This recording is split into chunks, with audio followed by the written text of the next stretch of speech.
Salut à tous, aujourd'hui on continue la série de vidéos sur la collection Marvel Must Have de chez Panini. Aujourd'hui on va parler d'un des meilleurs récits Marvel de tous les temps, un récit qui fait l'unanimité chez quasiment tous les lecteurs. Aujourd'hui on parle d'un récit qui a des chances de se voir adapté dans le MCU dans le futur, surtout d'après ce qu'on a pu voir dans WandaVision. Aujourd'hui on parle de House of M. Ce récit a été écrit par Brian Michael Bendis et dessiné par le français Olivier Coipel en 2005. Il est considéré d'ailleurs comme le premier vrai event de chez Marvel qui a déclenché ce qui aujourd'hui est monnaie courante, c'est-à-dire de faire des events annuels. Bonne ou mauvaise chose, je suis pas ici pour en débattre. C'est donc en quelque sorte le premier véritable event faisant partie d'un run, celui des New Avengers de Bendis. Il fait donc suite aux 2 tomes de Avengers La Séparation et New Avengers Évasion dont j'ai déjà parlé sur cette chaîne. Enfin, pas tout à fait. Entre temps, il y a eu quelques arcs des New Avengers mais qui sont pas primordiaux pour tout comprendre à House of M. Tout ce que vous avez à lire pour le comprendre parfaitement, c'est Avengers La Séparation. Mais je vais vous résumer très rapidement les faits pour pas que vous soyez perdus. Lors de Avengers La Séparation, des événements horribles s'enchaînent et coûtent la vie à Hawkeye, Scott Lang et La Vision. On apprend plus tard que tous ces événements horribles qui ont mené à la séparation des Avengers étaient à cause de la Sorcière Rouge. Plus précisément, à cause des effets secondaires long terme de ses pouvoirs d'altération de la réalité qui l'ont rendue folle. Donc, une fois que vous savez ça, vous pouvez vous lancer dans House of M sans vraiment de prérequis.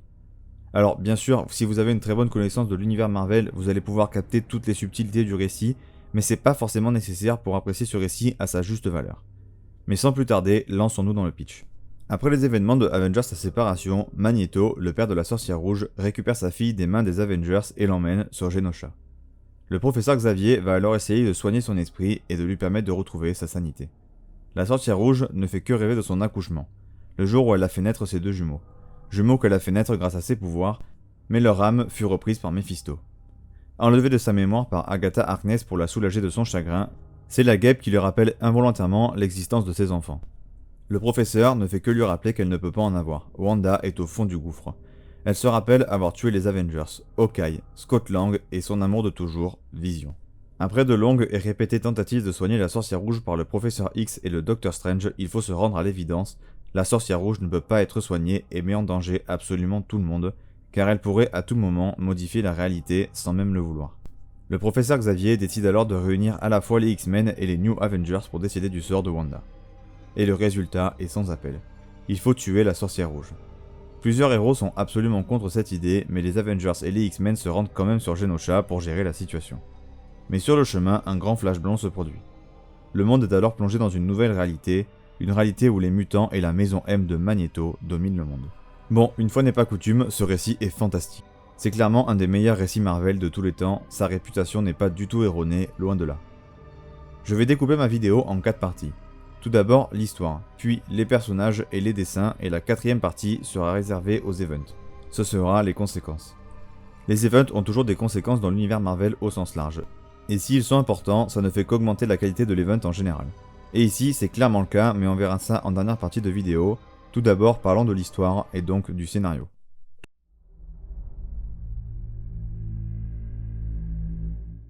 Tout d'abord, le scénario est vraiment incroyable, c'est vraiment excellent. L'idée de base est complètement folle. On se retrouve donc plongé dans une réalité parallèle.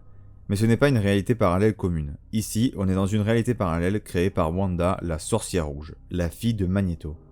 Et il y a une chose particulière dans cette réalité, c'est la façon dont Wanda l'a créée, et elle est plutôt simple. Elle a entre autres exaucé le vœu de son père de voir les mutants dominer le monde, mais pas que celui de son père. Elle a évidemment exaucé le sien, c'est-à-dire que sa famille soit réunie et que ses enfants soient vivants, mais elle a fait ça pour plein de personnages de l'univers Marvel. Je ne vous gâche pas la surprise de la découverte, mais ça donne une réalité avec des personnages qu'on connaît, qui n'ont pas forcément quelque chose à voir avec le destin qui était le leur dans leur réalité. Évidemment, ça en découle du développement de personnages hyper intéressants, mais j'y reviendrai plus tard dans la partie personnages. Donc le récit va naviguer sur énormément de personnages de l'univers Marvel et nous montrer leur destinée dans cette réalité alternative et c'est hyper plaisant. C'est d'ailleurs fait de manière très naturelle puisqu'on va tous les rencontrer au travers des yeux de Wolverine qui est le personnage principal du récit, et ce pour une simple et bonne raison, c'est le seul qui se rappelle de la réalité précédente. Donc évidemment on va suivre Logan qui va essayer de résoudre tout ça.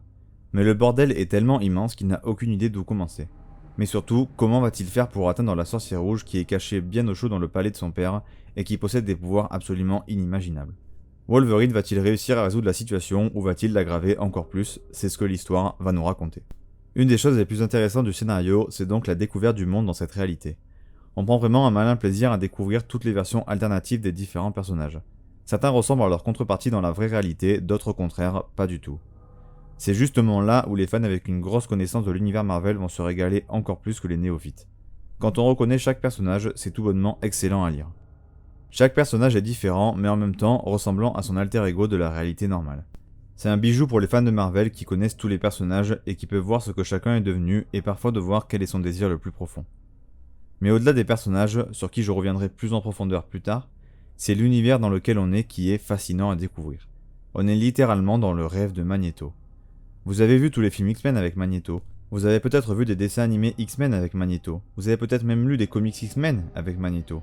Quasiment à chaque fois où Magneto est l'antagoniste, il cherche à réaliser son rêve, soit voir les mutants dominer les humains et devenir enfin l'espèce supérieure, et bien là, dans ce comics, c'est littéralement la réalité. Magneto a gagné. Donc on vit dans un monde où les humains sont traités comme des moins que rien. Comme des sous-mutants en fait. Tout ce que peuvent faire les humains, les mutants savent le faire, mais en mieux. Sans compter bien sûr ce que peuvent faire les mutants avec leur pouvoir que les humains ne peuvent pas faire. Ça donne donc une dynamique inversée par rapport à ce qu'on a l'habitude de voir quand on lit du comics X-Men. Avec des mutants maltraités, acculés et en minorité. Ici, ils ont le pouvoir et pour certains, ils le font sacrément bien ressentir. Les humains sont donc laissés pour compte. Ils ne sont pas forcément maltraités, mais juste ils sont moins importants que les mutants dans la hiérarchie sociale. Les mutants dominent le pays, la culture, la religion et la politique. Donc forcément, c'est hyper intéressant de suivre tout ça. Un monde où les mutants dirigent tout. C'est vraiment fascinant. Évidemment, Bendis écrit ça de manière particulièrement intelligente et donc ça marche hyper bien. Il ne prend pas forcément le temps de s'y attarder, mais c'est écrit de manière tellement efficace qu'on comprend assez rapidement quelle place à quel personnage et quelle importance à quelle famille ou peuple dans la hiérarchie politique du monde. Même si c'est succinct, c'est vachement intéressant de la part de Bendis d'y avoir pensé et ça rajoute un côté très réel à cette réalité parallèle, donc c'est vraiment sympa. Une des choses les plus intéressantes du récit, c'est qu'on n'est pas dans une histoire classique de super-héros où le méchant doit juste perdre. Ici, le méchant c'est un allié qui a juste décidé de faire vivre son rêve à tout le monde. Le récit est vraiment anti-manichéen. On a vraiment envie qu'aucun des deux camps ne perde, que ce soit celui de Wolverine ou celui de la Sorcière Rouge. C'est vraiment hyper intéressant et ça nous garde attachés au récit et nous donne vraiment envie de jamais s'arrêter de lire. Comme je l'ai dit plus tôt, Wolverine va essayer de régler la situation et pour ça, il va essayer de rendre leur mémoire de la réalité normale aux différents héros. Il va essayer de se constituer une équipe pour aller affronter la Maison M. Et essayer, si c'est encore possible, de raisonner la Sorcière Rouge. La narration est donc plutôt simple et assez directe, mais c'est vraiment très bien fait et hyper plaisant à suivre. Le récit est vraiment extrêmement bien rythmé. Il faut savoir que c'est un event plutôt long car il dure 8 numéros, mais malgré tout, il reste captivant du début à la fin.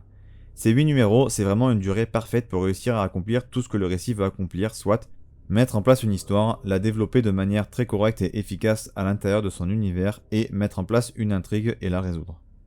Évidemment, l'histoire possède son lot de scènes d'action vraiment mémorables. Au cours de l'histoire, il y en a finalement assez peu, mais la bataille finale est vraiment épique, avec des personnages qui sont tellement au fond du gouffre émotionnellement dans les deux camps, que personne ne se retient et on a le droit à un véritable massacre dans les deux camps. Une guerre vraiment incroyable. Le récit possède également son lot de retournements de situation et de cliffhangers vraiment très réussis et inattendus. On se retrouve dans un récit où il n'y a pas de véritable méchant, juste des personnes qui font de leur mieux pour rester en vie. Garder leur famille et rendre tout le monde heureux. Sauf que de tous ces bons et nobles sentiments va découler une véritable catastrophe. À part ça, le récit se ressent vraiment comme un event. On ressent à mort la gravité de la situation et l'importance qu'elle a pour l'univers Marvel. La réalité est entre les mains d'une femme qui a sombré dans la folie et rien ne garantit qu'en cas de succès des héros, le monde redeviendra comme avant. C'est assez impressionnant de voir tous ces héros surpuissants se retrouver à la merci d'un de leurs alliés en un claquement de doigts. Évidemment, l'histoire est pas mal enrichie par ce qui s'est passé dans Avengers sa séparation qui ajoute un côté très personnel à l'histoire pour certains personnages. En bref, le scénario est absolument incroyable. C'est vraiment une idée de génie cette réalité parallèle et tout ce qui en découle. Mais finissons la partie scénario en parlant de ce qui est pour moi la meilleure partie du récit. C'est que le scénario s'inspire clairement du principe de base de Matrix. Le questionnement que pose le récit est donc sensiblement le même. Mieux vaut-il vivre dans une réalité fausse mais où tu es le plus heureux du monde ou retourner dans le vrai monde pour vivre ta vraie vie. House of M prend le concept de Matrix et en fait quelque chose de différent. Ici, pas de véritable méchant. Juste une personne qui veut faire le bien et rendre tout le monde heureux. Mais en plus de ça, comme je l'ai dit plus tôt, même si des héros arrivent à convaincre la Sorcière Rouge de faire revenir à la réalité d'origine, rien ne garantit qu'elle va réussir à remettre tout le monde à sa place comme avant. Elle va peut-être aggraver la situation encore plus. Les héros se posent donc vraiment la question de savoir comment s'y prendre, mais aussi s'il faut vraiment changer les choses.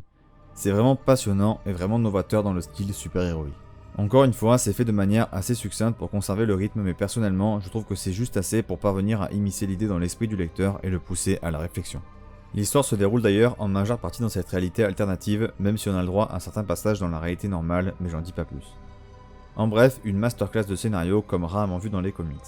Un récit qui ne vole clairement pas sa réputation d'œuvre marquante, fondatrice et de chef-d'œuvre. Mais passons à une autre partie absolument incroyable de ce récit.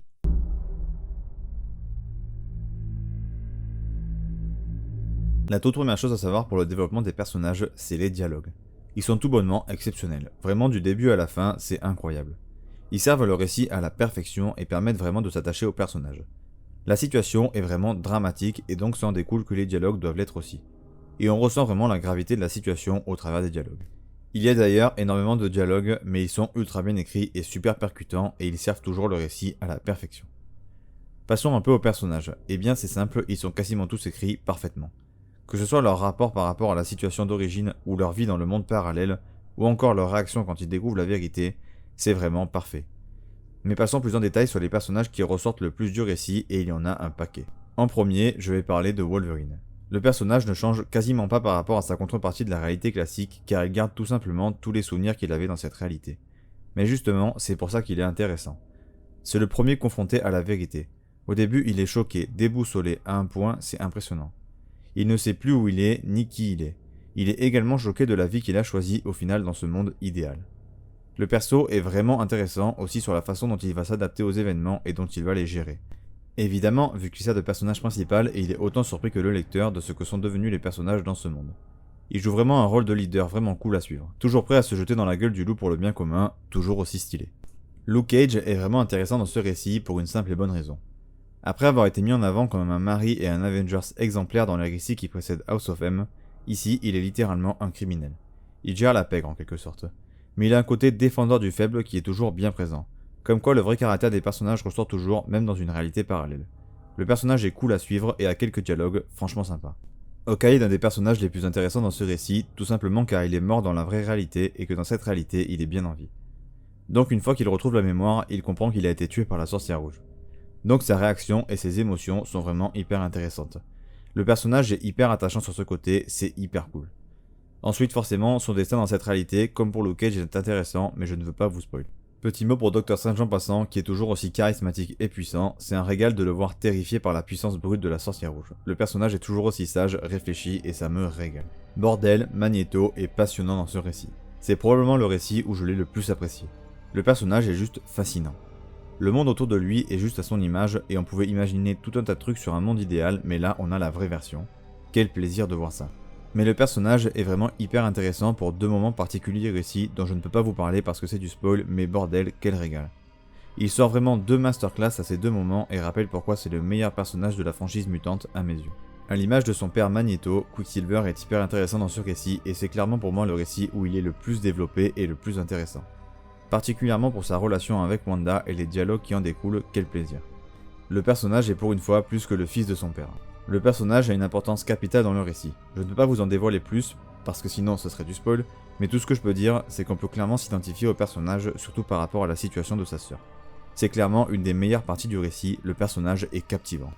Alors là, c'est un peu particulier. Le personnage devient intéressant et je dirais même palpitant au moment où il revient à lui, où il retrouve sa mémoire. Le perso devient agressif, énervé, surmotivé. On l'a jamais vu comme ça avant.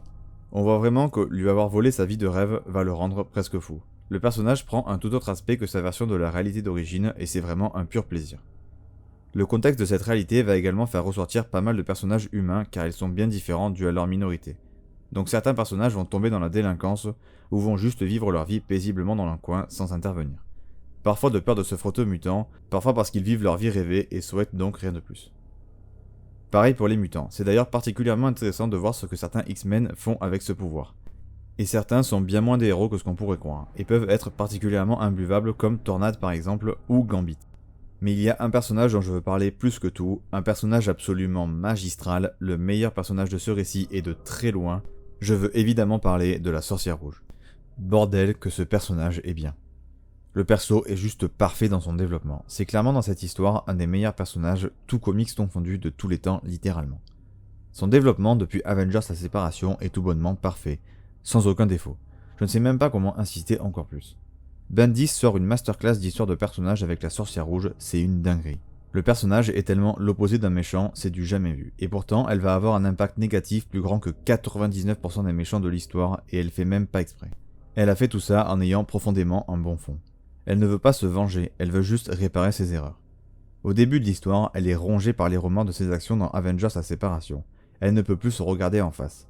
Elle sait pertinemment que les Avengers et les X-Men viennent pour la tuer, mais elle est résignée. Elle accepte son sort. Mais un élément extérieur va lui faire changer d'avis et tenter le tout pour essayer d'arranger les choses. Et ça va déboucher sur cette réalité alternative qui est loin d'être une torture pour tout le monde, montrant le côté profondément bienveillant du personnage. Et même une fois dans cette réalité, son personnage ne cherche rien de plus que de rendre tout le monde heureux.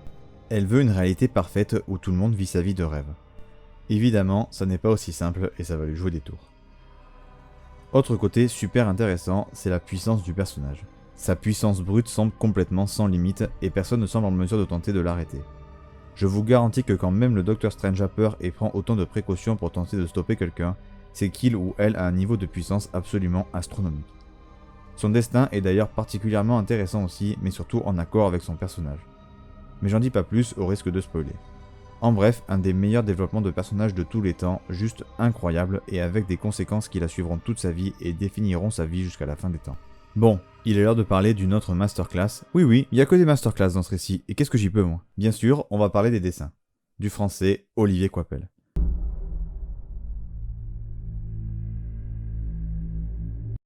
Bon, la prestation graphique globale n'a aucun défaut à mes yeux. C'est parfait du début à la fin, c'est un chef-d'œuvre absolu, voilà, c'est dit. Maintenant, je vais rentrer un peu plus dans les détails. Premier gros point fort des dessins, ce sont les émotions. Il y a tellement de personnages qui vivent des émotions tellement fortes pendant ce récit, que les dessins se doivent d'être absolument parfaits et surtout de suivre. Et bordel, c'est le cas et pas qu'un peu. Ne serait-ce que sur les émotions de la sorcière rouge, c'est juste un travail hallucinant. Les émotions, qu'elles soient positives ou négatives, sont hyper exacerbées et parfaitement montrées par Coipel, c'est incroyable. Le ressenti des personnages est parfaitement mis en forme avec parfois des plans très rapprochés sur des visages pour accentuer les émotions, c'est juste parfait. C'est d'ailleurs sûrement avec Civil War le comics où les personnages ressentent de manière globale les émotions les plus fortes. Et les deux comics représentent parfaitement ça à leur manière. Je reparlerai évidemment de Civil War un jour, mais là, je m'égare. Les pouvoirs de Wanda. Je vous ai dit et répété à quel point la sorcière rouge est puissante, et bien ça passe en grande partie par les dessins. Ses pouvoirs sont assez flous, on sait pas grand chose sur ce qu'elle peut faire, donc ça passe énormément par les dessins, et c'est une dinguerie. Elle peut littéralement faire ce qu'elle veut, et les dessins le font vraiment ressentir de la meilleure des manières, c'est juste dingue. Point bonus pour l'aspect de la construction et la déconstruction des personnes et des objets dans son monde. Il y a un certain aspect puzzle, franchement bien senti, c'est hyper cool. La puissance des autres personnages est aussi très bien représentée, notamment Magneto, même s'ils paraissent tous comme des fourmis par rapport au pouvoir de Wanda. Ensuite, évidemment, tout ce dont je parle à chaque comics pour les dessins, ici, est particulièrement bien fait, bien représenté, bien réalisé. Les mouvements, la destruction, l'ombre et la lumière, tout est nickel. Ensuite, gros point fort, les décors. Je veux dire, on est dans le monde mutant idéal de Magneto. Il faut que ça ait de la gueule, et bordel, ça en a. Ça en a tellement, c'est magnifique. Vraiment un sans faute sur la représentation du monde mutant parfait de Magneto. Mais également, gros point bonus pour les décors de Genosha. Que ce soit dans la réalité normale ou dans la réalité de Wanda, le parallèle entre les deux versions est d'ailleurs hyper frappant. Il est hyper marquant. Il y a des doubles pages de décors à certains moments, c'est affolant à quel point c'est beau et plein de détails. Dernier point sur les dessins, l'action. C'est juste parfait, les combats sont violents, ça part dans tous les sens. Le mouvement et la violence des coups est vraiment bien représenté, ça régale vraiment, c'est hyper cool. En bref, un chef-d'œuvre de dessin de la part de Olivier Coipel et on peut se féliciter que ce soit un dessinateur français. Un travail juste parfait, c'est tout, rien d'autre à dire. Mais maintenant, passons à la dernière partie. Comme je l'ai dit plus tôt, les conséquences d'un event, que ce soit chez Marvel ou chez DC, elles doivent se faire ressentir. Tout ce qui se passe doit avoir un impact sur la suite de l'univers, et bordel ici, c'est vraiment le cas. Les conséquences sont probablement les plus importantes qu'un event en reboot ont eu, c'est hallucinant. Je ne peux en aucun cas vous spoiler cette partie, mais tout ce que je peux dire, c'est que les mutants vont s'en souvenir pendant longtemps. Pendant des années même. Cette histoire impactera l'intégralité des titres X-Men pour les 7 années à venir. Mais forcément, quand les mutants sont impactés, le reste de l'univers finit par suivre, ce qui culminera avec un Avengers vs X-Men, mais là, je vais trop vite. Le récit aura également un impact plus direct et palpable sur les aventures des Avengers, avec notamment l'arc qui suivra qui s'appelle The Collective. Un arc franchement très cool. Évidemment, l'event aura des conséquences long terme sur le run des Avengers de Bendis. C'est clairement une des pierres angulaires de son run, donc logique que ça ait un impact énorme. plus particulièrement sur la psychologie des personnages. Autre chose très importante mais qui spoil très légèrement cette histoire est également Young Avengers. Donc si vous voulez pas vous faire spoil, vous pouvez arrêter cette vidéo. Pensez à mettre un petit pouce bleu, tout ça, vous connaissez. Vous êtes toujours là? Donc c'est simple, Wanda à la suite de House of M va sans le faire exprès créer 2 copies parfaites de ses enfants, mais qui sont pures, sans l'âme de Mephisto. Ce sera Speed et Wiccan, 2 personnages franchement hyper cool. Voilà, c'est tout pour ce comics. Petit point édition comme d'habitude, le comics est dispo dans la collection Marvel Must-Have pour 14,95 €. Un super rapport qualité-prix pour une très bonne édition. Clairement un récit qui mérite d'être dans la collection Must-Have. Petit conseil lecture sur quoi lire avant et après ce comics. Alors avant vous pouvez lire Avengers la séparation. Si vous voulez connaître la formation des Avengers de cette époque, vous pouvez éventuellement lire New Avengers Évasion, mais c'est pas forcément nécessaire. En ce qui concerne la suite, les conséquences du côté des Avengers se retrouvent dans le tome 3 des New Avengers en Deluxe, qui n'est plus dispo en neuf mais en occasion, mais ça peut se trouver. En ce qui concerne la suite pour les X-Men, vous pouvez entamer la trilogie du Messie, dont je parlerai forcément un jour sur cette chaîne. C'est dispo soit en 3 Marvel Deluxe, soit en 2 omnibus. N'hésitez pas à vous abonner, ça fait toujours plaisir. À liker, ça m'aide et ça m'encourage à faire des vidéos. Mais si vous voulez vraiment m'aider, le mieux, c'est le partage qui m'aide énormément. Si vous voulez aller faire un tour sur mon Instagram où je suis très actif également, vous pouvez y aller. Sur ce, c'était Day One et à la prochaine.